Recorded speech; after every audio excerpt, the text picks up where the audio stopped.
The new legislation was meant to address the inefficiencies that had crept in over decades. It sought to balance past grievances with future development. The goal was to enable urban growth that would meet the needs of India's rapidly expanding population.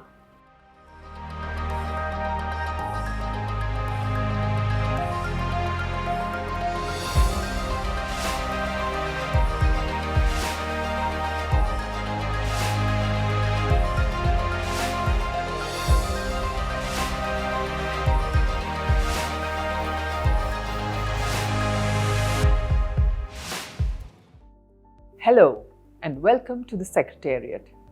We're back yet again to talk about another law that had an impact on the economy.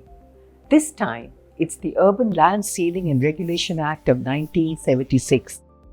This was passed during the emergency in this country with the aim of regulating urban land ownership and curbing excess land accumulation in a few hands.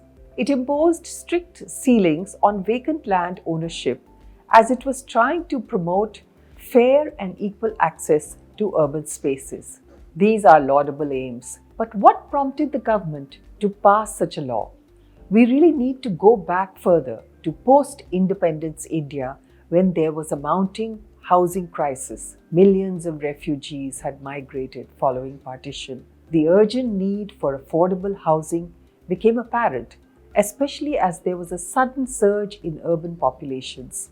For instance, the population of Delhi nearly doubled in 1951, highlighting the urgent need for effective urban planning and infrastructure. This set the stage for significant policy changes aimed at regulating the urban land market and addressing housing shortages. The 5-year plans, which were drawn up to regulate economic growth, sought to address the issues of land acquisition and speculation in urban land markets. There was a concern over the shortage of affordable land and housing.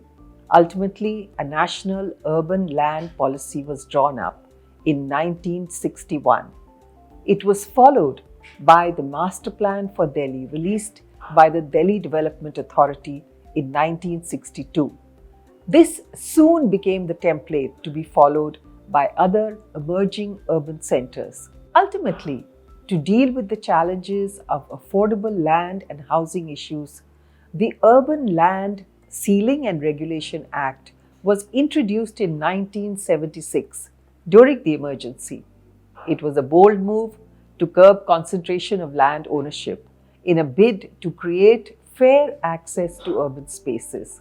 The legislation was a crucial step towards regulating India's fast-changing urban environment. The Act came into effect in February 1976 as part of the 5th 5-year plan. In densely populated areas, individuals were restricted to only 500 square meters, while less dense areas allowed for up to 2,000 square meters. 11 states, including Andhra Pradesh, Gujarat, and Maharashtra, initially adopted this legislation, hoping to create a fairer distribution and access to urban land. Over time, however, this act began to unravel in unforeseen ways. Instead of making land accessible to all, it actually led to soaring land prices and increased urban overcrowding. Slum areas expanded, and the framework became fertile ground for corruption. With state governments empowered to grant exemptions, a mounting crisis ensued. Finally, in March 1999, Parliament passed the Urban Land Ceiling and Regulation Repeal Act, which repealed the earlier law. The new legislation was meant to address the inefficiencies that had crept in over decades. It sought to balance past grievances with future development. The goal was to enable urban growth that would meet the needs of India's rapidly expanding population. The 1976 Act may have been introduced with aspirations for equitable urban land distribution, but its implementation had significant challenges. The repeal of the law represented a pivotal moment, ushering in a more flexible approach to land management, one that aimed to reflect India's evolving urban landscape and the increasing importance of sustainable development in the 21st century.